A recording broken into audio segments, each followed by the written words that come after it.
Let's do this. Newswatch never stops. You give us 22 minutes. We'll give you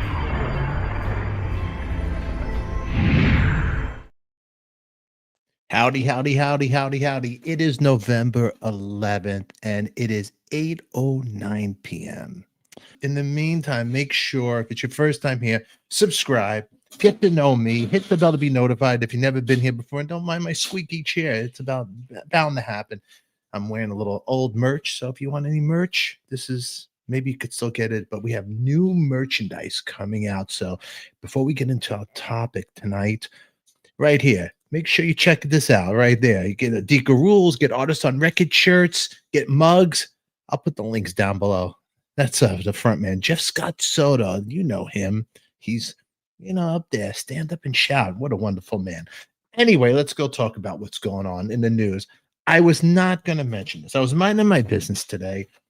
Veterans Day. So for all you veterans out there, knuckles to you. Thank you for what you do. And you know what? You guys are beautiful. Let's get into it. I know what you're wondering right here, right? Did Sammy Sideman stay in his lane? I wasn't going to even talk about this, but then I see right here, we got Metal Sludge talking about it, Blabbermouth, and even Hicks frontman who has a podcast, Steve Whitman, he made a post about it. Well, now Adika has to say something about it now. So everybody, we're going to go to the Adika zone. That's what's about to happen right now. So join me as we head on to the Adika zone right now. All right, so let's chat. What am I going to rant and rave about? Well, you know what? Really quick, let me think about this. We've often seen cases of sidemen who start to fool themselves into thinking they have a seat at the table and something to say. And too often, they open their mouths when they should simply listen. And this is a case of that. I mean, look, in the past, the Twisted Sister frontman, D. Snyder, he talks about it. He's sick of replacement guys saying that they're in certain band names and they should be saying this or they do that, and they take the credit for the blood and sweat and tears of the original guys that stepped in to what the sideman guys are doing. And my question is, who are these ham and eggers we'd never even heard of until today? Suddenly mouthing off about splits and driving forces and bands. What the hell's going on? My question is to you guys. And I got some clips here to share with you guys right now. Rick Fox. No, Rock. I know I corrected it. The title of the show. Good to see you. Knuckles to you, my friend. Hey, Stefan. All right. There we got some more people there. They're giving me, all right. Thanks for being here, guys. Okay. Well, what I'm talking about is there was a little situation going on where this guy who plays in Bret Michaels' band, guitar player, made some comments and then offended the original members of Bret Michaels' original band, Poison. Now, the band Poison, as we all know, talk dirty to me, come on. Unskinny Bop, Every Rose Has a Thorn. These are songs that you probably had relationships to or have great memories. And you can never take away from the original members of what they did and whatnot. Never, never, never. And guys like me or these side guys come around, they play these guys' songs, but we'll never be those guys, right?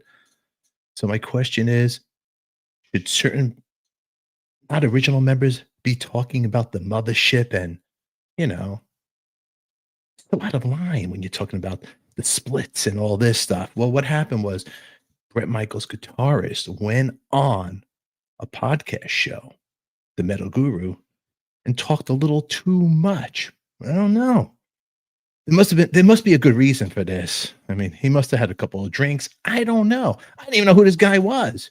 I thought it was a guy from Duck Dynasty. I was like, who is this guy? But I know there's a good explanation here. I took some video shots up here. If I could pull up this way, you could see what I'm talking about. And I'll share it with you right here. Here's one. So I think that any of the problems that maybe me and Rikki had, and we had some problems, and we had some, I think that's over. But then, but your question, I think your question is, there's so much mystery behind the Poison camp, and do I have any insight that I'm willing to give? That's the question, right? It kind of is. Yeah. I'm glad you asked that, because the one thing that I wanted to correct you about is, in that last post or that interview after you saw us that night, you had mentioned, why wouldn't Bret play solo and keep the portion of the money as opposed to splitting it 4 ways? The truth of the matter is, he doesn't split that money 4 ways with Poison. He does get the lion's share of that, because he's worked that out in his deal, because he's the one carrying the torch. I completely get that. What I mean? I believe what you, and I understand that, because he is the, yes. Okay, I'll stop. Yeah, and a lot of people have this misconception. This isn't about Poison. This is about the music industry.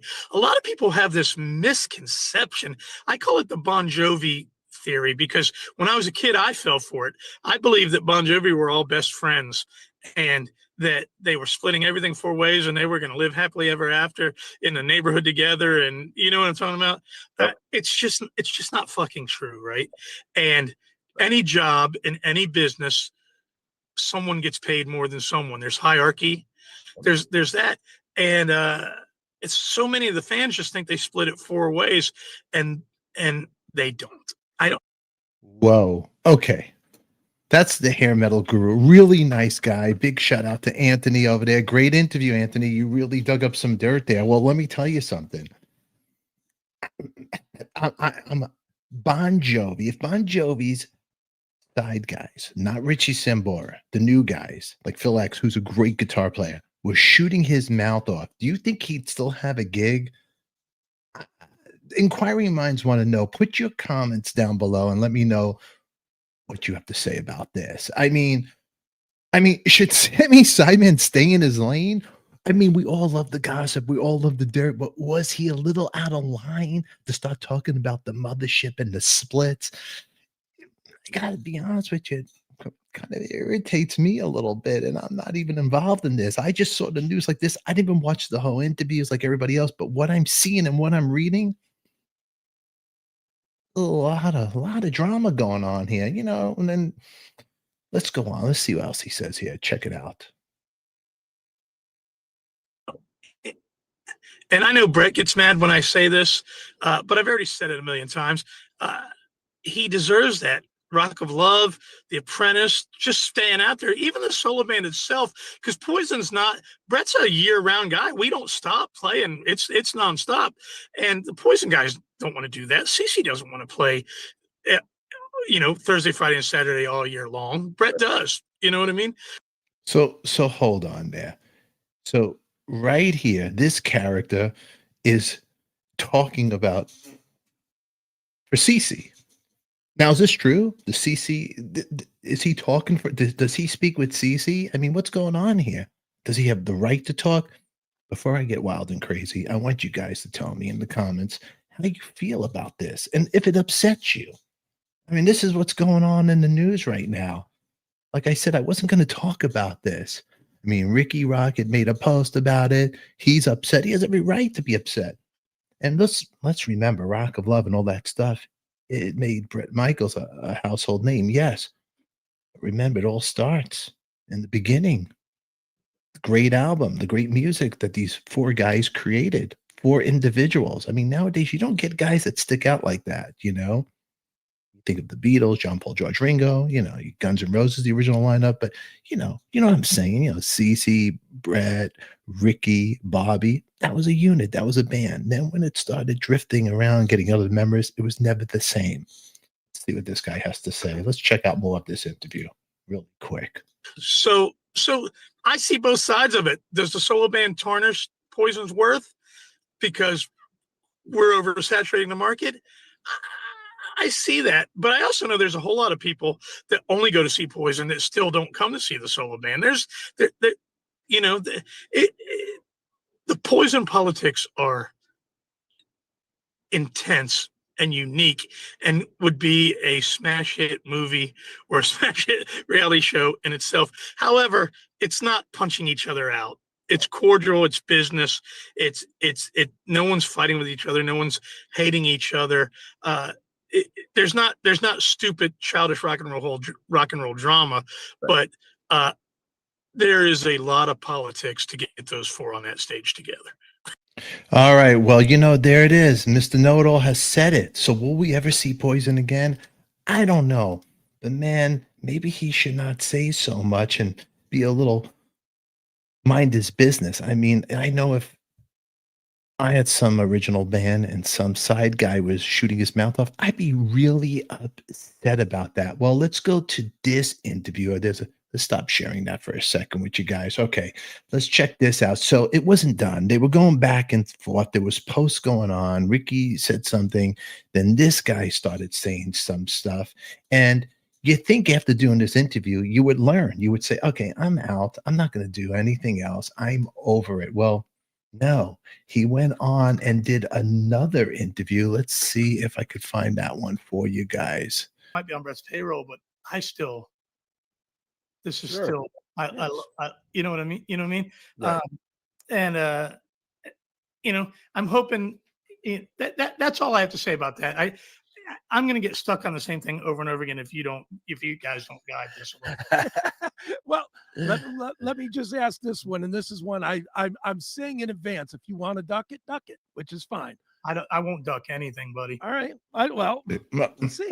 He won't duck anything. That's why I call him Mr. Duck Dynasty. Okay, let's check it out. I'm trying to stay calm. But like I told you, I am fucking furious. He's trying to stay calm and he's furious. Go on. Don't blame me. I would be too. I'd be throwing a lot more punches back if it was me, but I'm an idiot. But my question to you is, did Julie? you or will you get the Tara? phone call from the boss? Mm-hmm. The boss. Because it has hit blabbermouth now. So, again, I'm going to try to answer this correctly. Okay. I don't think I will get the call from the boss because you guys have no idea. Bret is not a relaxed guy. He doesn't look on the internet. Bret wakes up and is either trying to better his health or better his life or better his daughter's life. He's a very positive guy. He doesn't want to hear about the negative, almost to a fault where sometimes he's like, just don't tell me anything bad. Right. Well, I guess that gives you the license to shoot your mouth off on other forums and talk about Bret and Poison's business. I don't know. I'm just saying. Well, anyway, here's the question. I'm going to put links. You could check out all these other podcasts. The Metal Guru and Chris Atkin present two great interviews. These guys both did, and they gave this guy a platform to talk about. As a Poison fan out there, I want to ask you guys a question really quick. How do you feel about this? Put your comments down below. Does it bother you? Do you think this is ever going to hurt a Poison reunion happen for the people that want to see Poison? Let me know. I mean, come on. Our bands that we love, they're becoming slim pickings. And these are historic bands like Guns N' Roses, which we'll never see the original lineup, but at least you got three of the guys in it, from the original Appetite I'm talking about. But I know you guys out there would love to see the original. Life is short. We just lost Ace Frehley. We'll never get to see Ace back with Gene and Paul, So now, can this, guy throw a wrench into what you want to see? Tell me how you feel about it. Post your comments. I want to hear from you guys. Alrighty. I am Stefan. This is the news today. Am I furious? Am I upset? Yeah, because I'd like to see Poison play, just like you guys. And I just hope that Sammy Sideman didn't throw a wrench in the whole thing. So the question is, should Sammy Sideman stay in his lane? Asking you guys. All right, everybody. I am Stefan. You guys are all beautiful. I mean, there must be a good reason for all this. Like I said, maybe he had a little too much Coors beer over there. He looks like a guy who drinks Coors. And in the end, you know what the message is, guys? The message is know the gig, keep the gig. Don't assume you are the gig. Until then, everybody, stay beautiful. Give us a thumbs up. Post your comments down below. And remember, thank you for being here with me. All righty. Got to keep the rock and roll alive. All righty. I love your comments. I don't think so if you're a true fan. All right. And yo, Rick Fox. Keep the board alive. Let's hear in the chat after this. For everybody else watching this, posted. I want to hear from you. And make sure you check out our merch store. We got great stuff coming up. Just as Jeff Scott Soto, he loves Artist on Record. Until then, remember, who loves you, baby? We do. Thanks for watching. We'll catch you all later. Mwah.